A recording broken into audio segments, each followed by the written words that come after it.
ओम श्री गणेशाय नमः। जय शिव शंकर, जय माता पार्वती। शुक्र प्रदोष व्रत कथा। सूत जी बोले, प्राचीन काल की बात है। एक नगर में 3 मित्र निवास करते थे। तीनों मित्रों के मध्य अत्यंत घनिष्ठता थी। उन मित्रों में एक राजकुमार, दूसरा ब्राह्मण पुत्र तथा तीसरा एक धनिक का पुत्र था।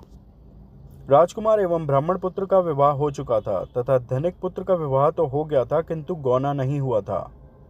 एक दिन तीनों मित्रों के मध्य स्त्रियों के विषय में चर्चा हो रही थी। ब्राह्मण पुत्र स्त्रियों की प्रशंसा करते हुए बोला, स्त्री ही भवन को घर बनाती है तथा स्त्रीहीन घर तो भूतों का निवास होता है। धनिक पुत्र को ब्राह्मण पुत्र के वचन उचित लगे तथा उसने तत्काल ही अपनी पत्नी को विदा कराकर लाने का निश्चय किया। उसने घर पहुंचकर माता पिता को भी अपना निर्णय बताया। उसके माता पिता ने कहा, वर्तमान में शुक्र देवता अस्त चल रहे हैं। इस समयावधि में बहु बेटियों को विदा कराकर लाना शुभ नहीं होता है। अतः शुक्र उदय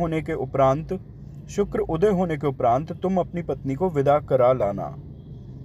माता पिता द्वारा बहुत समझाने पर भी धनिक पुत्र ने अपना हठ नहीं छोड़ा तथा अपनी पत्नी को लेने ससुराल पहुंच गया।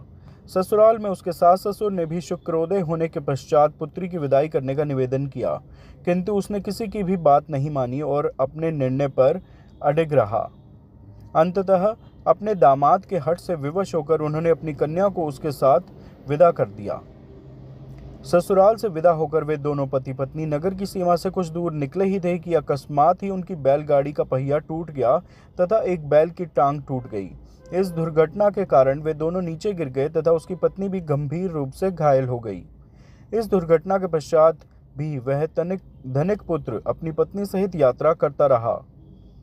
वह अभी कुछ और आगे बढ़ा ही था कि मार्ग में डाकुओं के एक दल ने उन्हें घेर कर उनका समस्त धन धान्य आदि लूट लिया। लूटपाट हो जाने के उपरांत धनिक का पुत्र पत्नी सहित विलाप करता हुआ अपने घर पहुंचा। ज्यों ही वह घर पहुंचा, वहां उसे एक सर्प ने डस लिया। उसके पिता ने अपने पुत्र के उपचार हेतु श्रेष्ठ वैद्यों को बुलाया। वैद्यों ने उसके पुत्र की स्थिति का अवलोकन किया तथा बोले, आगामी 3 दिवस में उसकी मृत्यु हो जाएगी। उसी समय इस घटना की सूचना ब्राह्मण पुत्र को प्राप्त हुई। उसने धनिक से कहा, आप अपने लड़के को पत्नी सहित बहू के घर वापस भेज दीजिए तथा शुक्र प्रदोष के व्रत का संकल्प लीजिए। यह सारी बाधाएं इसलिए उत्पन्न हुई हैं क्योंकि आपका पुत्र शुक्रास्त में अपनी पत्नी को विदा कराकर लाया है। यदि यह वहां पहुंच गया तो इसके प्राण बच जाएंगे। धनिक को ब्राह्मण पुत्र का परामर्श उचित लगा तथा उसने अपने पुत्र एवं पुत्र वधू को वापस लौटा दिया। ससुराल पहुंचते ही धनिक के पुत्र की स्थिति में सुधार होने लगा। तदुपरांत भगवान शिव की कृपा से दोनों पति पत्नी ने शेष जीवन सुख एवं आनंद पूर्वक व्यतीत किया तथा अंत में उत्तम लोक को प्राप्त हुए। शुक्रवार त्रयोदशी प्रदोष व्रत की पूजा विधि सोम प्रदोष के समान ही है। इस व्रत में श्वेत रंग तथा खीर आदि पदार्थों का सेवन किया जाता है। इति श्री शुक्र प्रदोष व्रत कथा संपूर्ण।